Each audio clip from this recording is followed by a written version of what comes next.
Hello everyone, Uzi here. Let's do something I haven't done for a while, and let's talk cricket. As I talk more about this, you'll probably understand when I'm talking about batting, the number one most important thing for me always is to understand that we are all individuals. One size does not fit all. So the meaning of individual means that everyone will be slightly different. We're separate. So whenever I'm saying these things or talking, I'll not only talk about myself, but I'll talk about other individuals that I've played against. And then for you, it's just a simple task of gaining what you think will work for you, trying everything, but only taking a little bit. And hopefully then you'll start to see some improvements. You'll start to see what works for you because we are all different. We all have different bodies. We think differently. So let's make sure we understand that when we're learning about the game. So we'll talk about batting, and the most important part of batting, as always, starting your innings. The first thing you're going to have to deal with, no matter what, and every single cricketer deals with it, is nerves.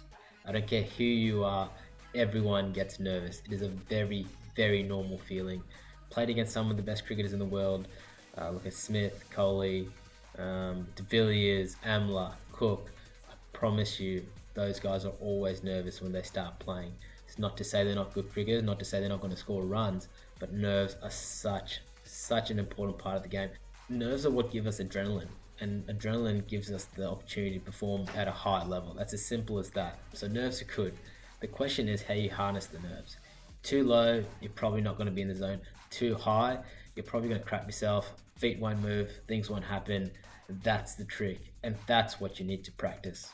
Secondly, you need to understand what you can control, what you can't control. I've always found controlling the controllables is the number one thing which sets me at ease because I know if I can do those things right, doing the processes, the practice, everything else right, then when the game comes, you can try to compete and try to do what you need to without worrying about all the other stuff that you can't control, what the bowler's going to try to do, what if the ball reacts off the wicket differently. These are the things you cannot control.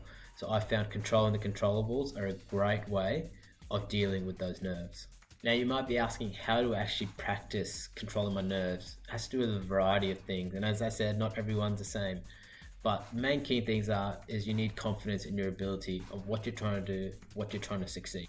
The second thing when talking about starting your innings, and one of the most important, is intent. And all the best players around the world have intent. The run scorers are run scorers for a reason. It's because they're looking to score runs. Now it's almost the hardest thing to do when you're starting out your innings because you're nervous, your feet might not move as well. Take all the other things aside, it is the hardest thing to do. But all the best players do it. Now, intent doesn't mean you have to score or run a ball. It doesn't mean you have to striking at 120. Intent is all about looking to score runs. When people like Kohli come in, Smithy, they're always looking to score runs. And you can tell by the way their feet are moving, where they're looking at the field. And sometimes these guys can be 10 off 80 balls. Sometimes they can be 50 off 80 balls. The intent is always still the same because what's dictating you of how quickly you're going to score runs is usually how well the bowler bowls. So if they don't bowl well, that's when the intent takes over and you can get their bad balls away and capitalize on them. But if they bowl good balls, that's when you're like, okay, fine, you're bowling good balls, but the intent is always there to score runs because when you don't have that intent to score runs and you do get a bad ball, that's when you miss out on the scoring opportunity. I have a great story from when I was playing when I first came into Queensland. Darren Lehman was the coach, and I went into bat. I was batting three, and the first ball was a big half volley, a juicy half volley, and I left it because I'm like, I'm going to get myself into this innings. I'm going to do this, I'm going to do that. I remember I came off the field at lunch and Buff just said to me, what are you doing? And I was like, what do you mean? I'm 20 not out, I'm batting all right at the moment. He's like, what did you do your first ball? I was like, I left it. He's like, yeah, you left a half volley. I was like, what do you mean? He's like, hit it for four. And I was just thinking at the time, like, what do you, I'm trying to get in, and he just said to me, it doesn't matter whether it's your first ball or your 100 ball. A half volley is a half volley. If you're not good enough to hit a half volley at this level for four, first ball, should you really be playing? And that's a really important topic, which I'll probably talk about a bit later, but putting pressure back on the bowler is one of the most important things in the game of cricket. And that's pretty much all Wolf was trying to steal me. Also, at the same time, you get off the mark, it gets a bit easier. For some reason, we hate getting out for ducks. Whether it's a duck or a one doesn't really make a difference, but psychologically it does. And right now, we're talking psychology.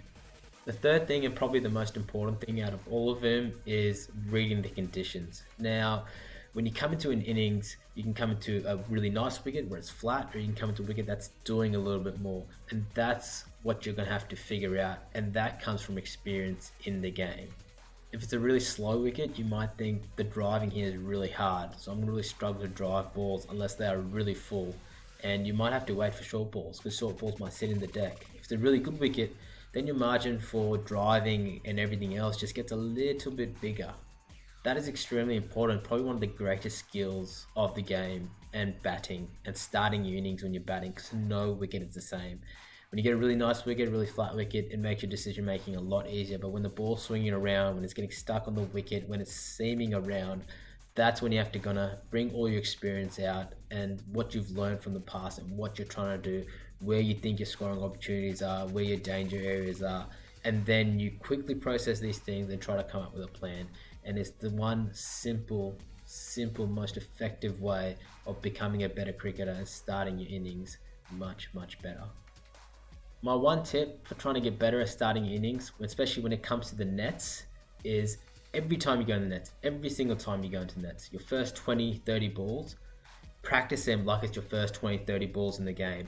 Don't wait for yourself to get into the innings. Don't wait for yourself to get out in the nets first, then switch on. First ball of your net, start off like it's the first ball of your game. So then hopefully there's no disconnect when you go out into the middle. And when you're playing in the middle, it feels like the first ball of your net. So you try to get that disconnect as little as possible.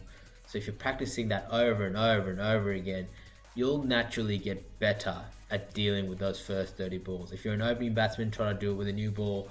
If you're a middle order batsman, maybe you could do it with an older ball, or even a spinner bowling at you. Try to be as specific as possible.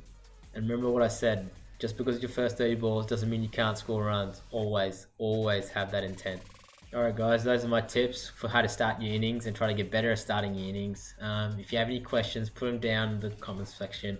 I try to do my best to get around a few of them, but I hope this helps, and go on, get to it, start practicing. If you enjoy this video guys, please subscribe to my channel below. I'll keep putting out some cool stuff, some funny stuff, whatever it may be, and hopefully see you guys next time.